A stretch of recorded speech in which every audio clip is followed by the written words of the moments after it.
Hello guys, good evening and welcome back to my channel guys. Ito po yung isa sa mga dahilan guys kung bakit namamatay po yung mga sisiw natin. Katulad nito, yan nakalabas na yung kanyang beak. Okay? So namatay po siya kasi yung position niya kanina rito, ganito po nakaposition. Yan po. So may tendency yan guys na mahirapan po yung sisiw natin makalabas kasi yung bitak niya nasa ilalim. So mahirap po mag-push yung sisiw ng ganyang position o mapisa na yung kanyang itlog. Katulad dito, dapat ganito po yung nakaposition. Siguro nakalimutan po ng taga-ikot ko dito ng ating itlog na ibaliktad. So hindi po siguro niya napansin na meron palang bagong bitak na itlog. Okay? So ang tendency niyan guys, ito yung nangyayari. Hindi na po nakakalabas at namamatay na po yung sisiw. Pero ang gagawin natin dito, try natin guys na buksan itong itlog na ito kung ano yung situation ng ating sisiw.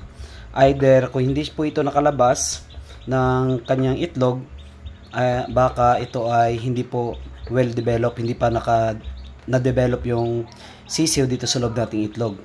So kung hindi naman, kung na-develop naman guys yung kanyang sisiw doon sa loob ng itlog, baka ito nahirapan po siya mag-tilt or magpisa ng kanyang shell nito. Okay, so bubuksan natin guys kung ano yung isa sa maging problem nito.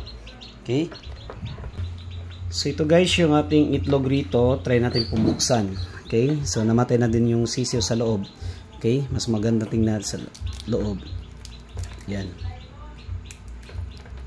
so ito black meat chicken po ito guys, na sisiw.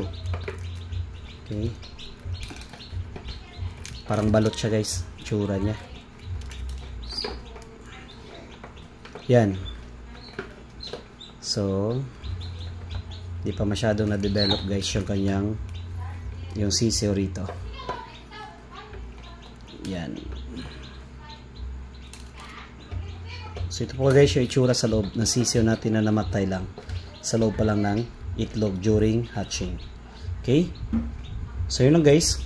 Ito yung isa sa mga rason kung bakit di po nakakalabas siya yung sisiw, dahil hindi pa siya well developed. So yun lang guys, ating content sa ating vlog, and thank you guys for watching.